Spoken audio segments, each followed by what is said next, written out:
Today I'm going to review what we went over in class today about how to solve a word problem that involves acceleration.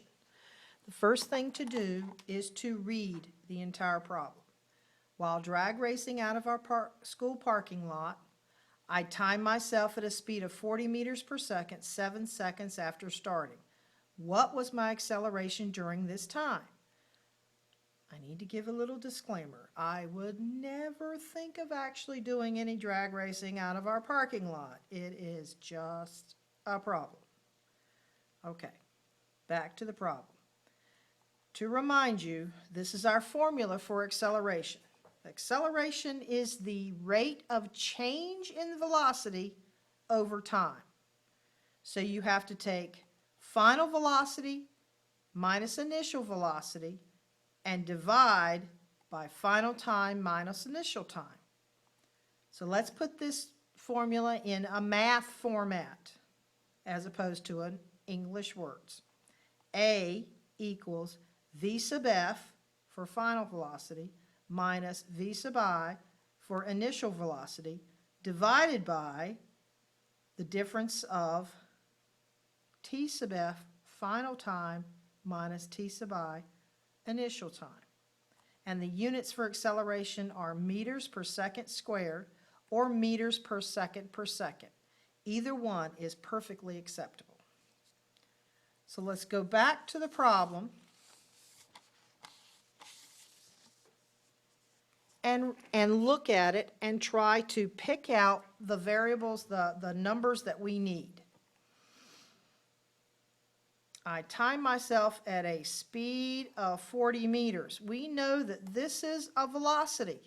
Right now we don't know whether it's final or initial. So 40 meters per second is a velocity. 7 seconds. We know that's a time, but we don't know which one it is.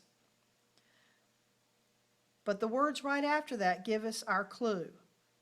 After starting. So both of these occur after starting. So they're not going to be the initial. These are the final. And starting. Doesn't tell us the time. What was my acceleration? So here's what we're looking for. We're looking for acceleration. The problem is it doesn't give us an exact amount for either the initial velocity or the initial time. So we come back to the word starting. When you're starting a drag racing, you're starting the car from a stopped position.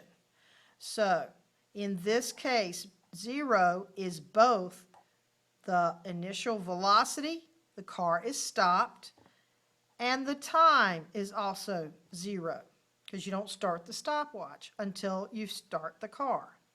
So in this case, both V, the initial velocity, and the initial time are 0.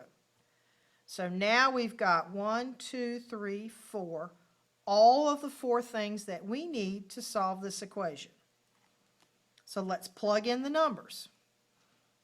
V sub s, if you remember, is 40 meters per second. Please always include your units.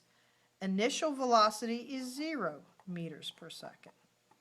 Divide that by final time, 7 seconds, and an initial time of 0 seconds. So if we do that math, we come up with 40 meters per second divided by 7 seconds. Again, if we do the math, we come up with 5.7 meters per second. And that's the equivalent of 5.7 meters per second squared. So that's how we do the acceleration problem. If you identify your numbers in the word problem, then you will not have as much trouble filling out your formula. That's what we went over.